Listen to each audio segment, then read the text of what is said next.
What's going on, guys? Quick update on Purpose Stock.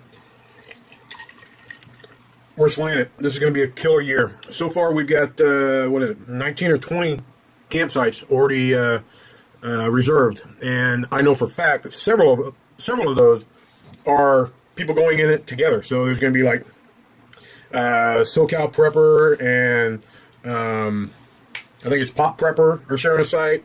A couple other guys are sharing sites. There's going to be a lot of people there. We've got a few cool prizes, very cool prizes. One, every year at Purpose Stock we do a door prize, a raffle. Basically, when you get there, one member of your family gets a raffle ticket. And then at the end, or not at the end, typically Saturday afternoon we do a drawing. And we'll be giving away, right now it looks like the grand prize is going to be BC Trucks rocket stove that he built. Put a link down below to his video. Very nice stove. He put a lot of work into it, a lot of effort. He even did the Purpose Stock colors, so that's pretty cool. And then we're going to have our Chopped contest on Saturday. Now, Chopped, if you've ever watched the Food Channel's version of Chopped, it's kind of like that, except we don't give you a whole basket. We just give you 1 or 2 ingredients. And then you make do with whatever else you have at your camp and what you bring. And then we'll have 2 judges that do not know who cooked what. And the winner will get, yes, a Pop Prepper butcher block. And those things are quality. I'm telling you, I've seen 2 of them. We gave one away last year, well, this year, when was it, October? And then I've seen the one that Big Meat Sunday uses, and those things are badass. So the winner of Chopped will get that. BC Truck says he's going to be making a couple other stoves. I'm not sure what type or what he's doing with that, but I'll definitely keep you in the loop. At this point, that's all the prizes we have for right now. But every year, people have really come together, and I don't solicit people to send stuff, but you're welcome to if you'd like. It all goes to Prepper Stock. I do not get a raffle ticket. I do not have a chance on winning anything. I do not. Matter of fact, the last Prepper Stock, one guy won the butcher block and tried to give it to me because he knows I want one, and I wouldn't take it because I just don't feel that that's not why I'm there. And so I passed it on to Modoc 42 as a thank you for all the help that he gave me in facilitating that event. So we've got those prizes.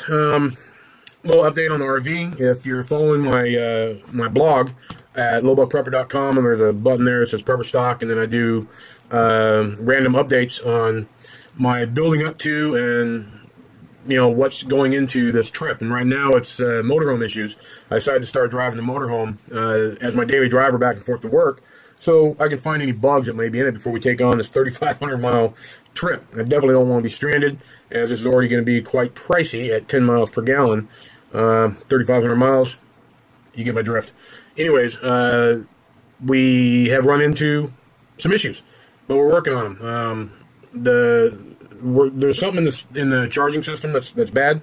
I had it, if you've been following the blog, you can probably, well, I might go into another subject later anyways, but basically the battery was dying. It was going dead. I had the charging system checked at AutoZone. They do that free check, and the battery was too low at that time for them to test, but once I got it started, the rest of the charging system worked fine. So then I got the battery charged up and drove it to work a couple times, and it was dead again. So I'm thinking, okay, it's a bad battery. This is an RV that's parked for a long time, and I just recently, a few months back, got a trickle charger so I can maintain that battery at all times, and so that shouldn't be a problem now. But between the heat of our summers and a battery that sits and drains a lot, I can very easily see that the battery's not good. But I put another battery in at another time that was fully charged out of my van, an Optima, and it still wouldn't start. Now, I've been hearing some weird sounds in the starter, so today at work, once I got off my shift, I pulled the starter and came home, grabbed the battery from what I took out of the RV, which my RV's at work right now. Took them both down to AutoZone to have them checked. Now, the battery was low, but it basically passed. So since I've got a 2-year warranty on that, which is good through the end of January, They're charging it right now, and they're going to do a full check on it. The starter passed, but it sounded like shit. It had a lot of bad noises in it and everything else. So through the donations, a couple people have donated towards this trip and me getting out there, and possibly whatever extra money is left over is going to be used for prizes. And so I pulled some of that money because can't get out there well, I'm going to get out there no matter what, but we definitely want to do the RV thing since it's such a long drive. We're going to be doing 2 weeks. So basically I pulled some of the money, but it's just going into the RV. Whatever I don't use, it's going back to PayPal. It's going to stay there until the trip. But because of the sound in the starter, went ahead and just bought a new starter. Wasn't too much. I think it was $50, 50, 60 bucks, something like that.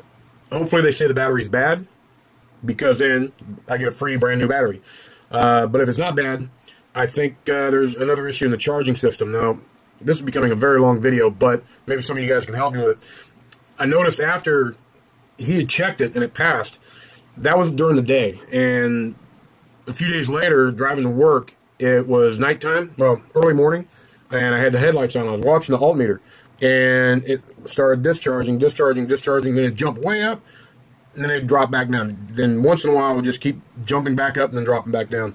I'm thinking it's a loose line somewhere, loose ground, something like that. Hopefully, it's something easy, and that will fix that. And in a nutshell, if this takes care of everything, I'm going to try and get the power steering hoses fixed. It's power steering hoses operate both power steering and power brakes. But that's an expensive fix. That's like the last time I had it done, which do not ever, ever, ever go to Freedom RV. Horrible customer service, and wasn't 500 miles out, and the brand new line that they had custom made to put in this thing blew again. Anyways, if I get the money and time or ability, I'll get that changed. But if not, I'll just have to keep putting power steering fluid in it. This video has been way too long. I hope to see you all at Prepper Stock. Link down below to the Deer Lick Creek campgrounds, and where you make your reservations for March 14th through the 16th of 2014. See you all there. Take it easy.